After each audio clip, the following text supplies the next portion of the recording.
gotten the rights and invited me to produce it with him. L'histoire est simple, il se trouve que quand j'étais gamin, j'étais un fan absolu de James Brown. Sa musique avait eu un impact très important sur ma vie. Plus tard, j'ai eu la possibilité d'assister à un de ses concerts lorsque j'étais déjà producteur. Donc l'idée a commencé à gamberger. Je me suis dit que ça serait intéressant de faire un film sur lui. J'en ai rêvé pendant 10 ans.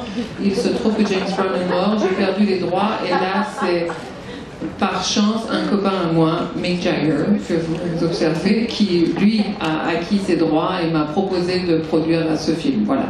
Moi, je suis très intéressé dans d'abord l'histoire, le script lui-même, parce qu'on a hérité, c'est-à-dire une très bonne script. Mais, nous avons changé un peu, discuté des changements, faire certains morceaux et tout ça. Mais aussi, je n'ai pas parlé beaucoup avec Chadwick, mais au début, on a discuté un caractère sur scène, comment on sent quand nous sommes sur la scène, et on a écouté le James Brown at the Apollo disque, et on a parlé généralement, comme ça. Oui, on a discuté beaucoup de choses avec Tate et Chadwick avant le tournage, bien sûr. Bon, c'était un bon moment contre quelqu'un qui est beaucoup mieux que vous. Mais quand j'ai 20 ans, alors, quand tu as 20 ans, tu peux faire n'importe quoi. So, mais, no, I was really pleased to do this film for me.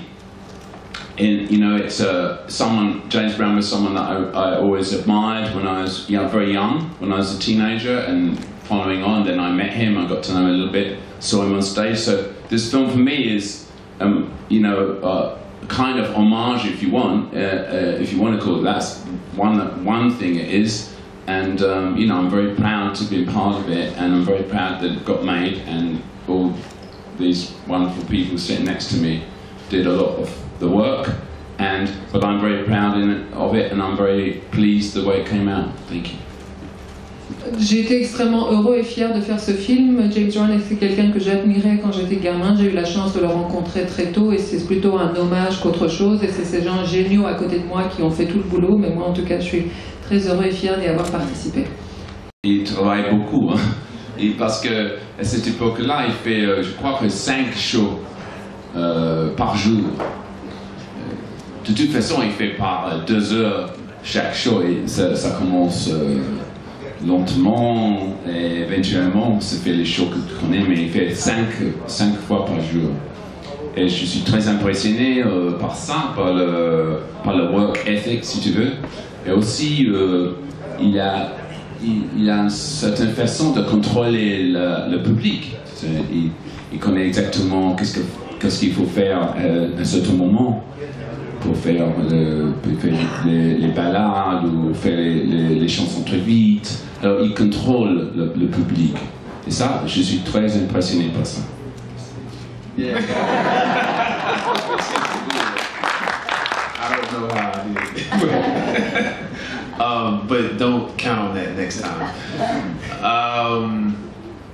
I prepared for the role by first just listening to the music, reading the biographies. Like at first I wanted to know about his childhood because I had a hunch that his childhood would tell me something about him as a person that would go beyond the persona, go beyond what we knew of him, and I feel like that's right. And it was just a matter of having a James Brown regimen every day, which included dancing, singing, watching footage of him, and not judging him for the things that we think we know about him, his failures, and not even judging his successes either, just sort of taking it like objectively. So it was just that regimen every day that helped me to grow to love the character actually, and have compassion for the character. En fait, j'ai beaucoup écouté sa musique, je me suis beaucoup penchée sur les biographies qui étaient faites de lui parce qu'il me semblait que ce qui était important, c'était de bien connaître son enfance. J'ai eu cette intuition-là et elle s'est révélée juste puisqu'il m'a semblé que c'est à travers son enfance qu'on apprendrait plus sur le personnage qu'il était au-delà de l'image que tout le monde avait de lui. Et puis, j'ai suivi une sorte de régime, de se mettre dans la peau de James Brown pendant toute cette période préparatoire. Donc, il s'agissait matin, midi et soir de danser, de chanter, de regarder des images d'archives avec lui et d'apprendre à ne pas le juger. Ne pas juger ce qu'on croit savoir de lui, ne pas juger ses échecs, mais ne pas juger non plus ses succès. Essayer d'avoir la posture la plus objective qui soit vis-à-vis de cet homme, et c'est avec cette démarche-là que j'ai finalement appris à l'aimer, donc à l'incarner. Well, Chad and I both, we did that together. We flew to Georgia and rented a car, and we like to say we went on the James Brown tour. We met with various musicians and people in his life, and his family members, one of his ex-wives and his 2 daughters. It was very much a passion of ours to involve the family. And as far as choosing what to put into the film, I think all of us up here, we've said that most people refer to James Brown's missteps, and people think that that is the lion's share of his life. And I learned that that's less than 5% of who this man was, and we really wanted to focus on what people didn't know about James Brown, which is vast greater than the things they do know, and that kind of guided us in the story we wanted to tell.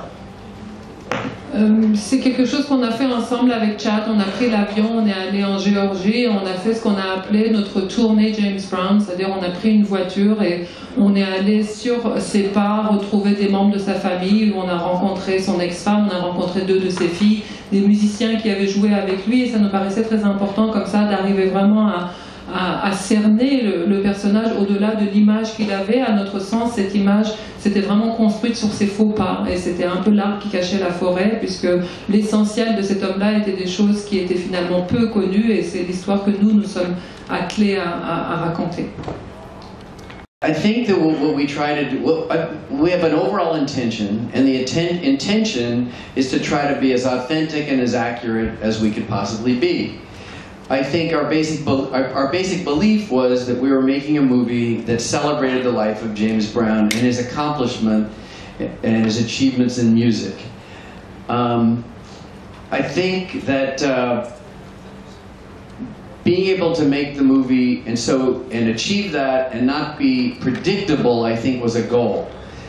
Because in doing any kind of movie, and I've done a few of these life rights types of movies, it's very difficult to find a perspective or perspectives that can be interesting and not predictable, because we obviously know many of the characters that are made into movies. So I think to avoid predictability, to celebrate the artists that we all have respected, and to, and in this case, also be gigantically entertaining. And so we want everyone to see this film because of these dance numbers that were performed by Chad in a very awesome way.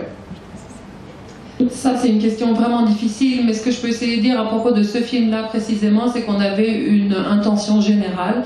L'intention générale, c'était finalement de célébrer le grand chanteur, le grand musicien, le grand personnage qui était James Brown, en étant le plus authentique et le plus précis dans les faits que l'on relatait dans sa vie.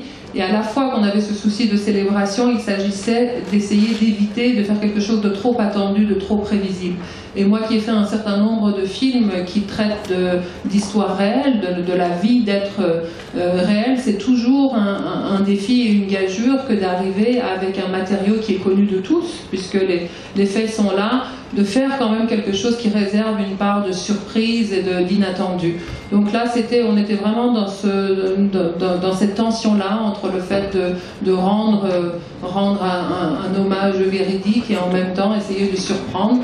Et puis, entre ces deux tendances, il y avait aussi ce magnifique travail d'acteur qu'a pu faire Chan, et je voulais que le film procure tout simplement du plaisir, que ça soit un grand film de divertissement et qu'un maximum de public et de spectateurs et de gens qui aiment la musique puissent savourer le bonheur de le regarder danser comme il le fait. J'espère qu'on est arrivé à cela. We had 2 months to prepare for the film. We started in September. I think I accepted the role at the last day of August. We started in September. We started filming at the beginning of November. So that was the amount of like concentrated preparation. But once we started filming, I didn't stop working and practicing. And, we still had rehearsal during some of our supposedly off days. We had 8-hour rehearsals. So, I mean, we had like one day off during a week. So it was essentially 2 months. En fait, j'ai accepté le rôle le 31 août, on a commencé à répéter le 1er septembre et on a commencé à tourner tout début novembre. Donc j'ai eu 2 mois entiers de façon très intense et très resserrée comme ça pour vraiment me préparer physiquement et m'approprier le rôle. Mais bien sûr, ça n'a pas cessé une fois que le tournage a commencé.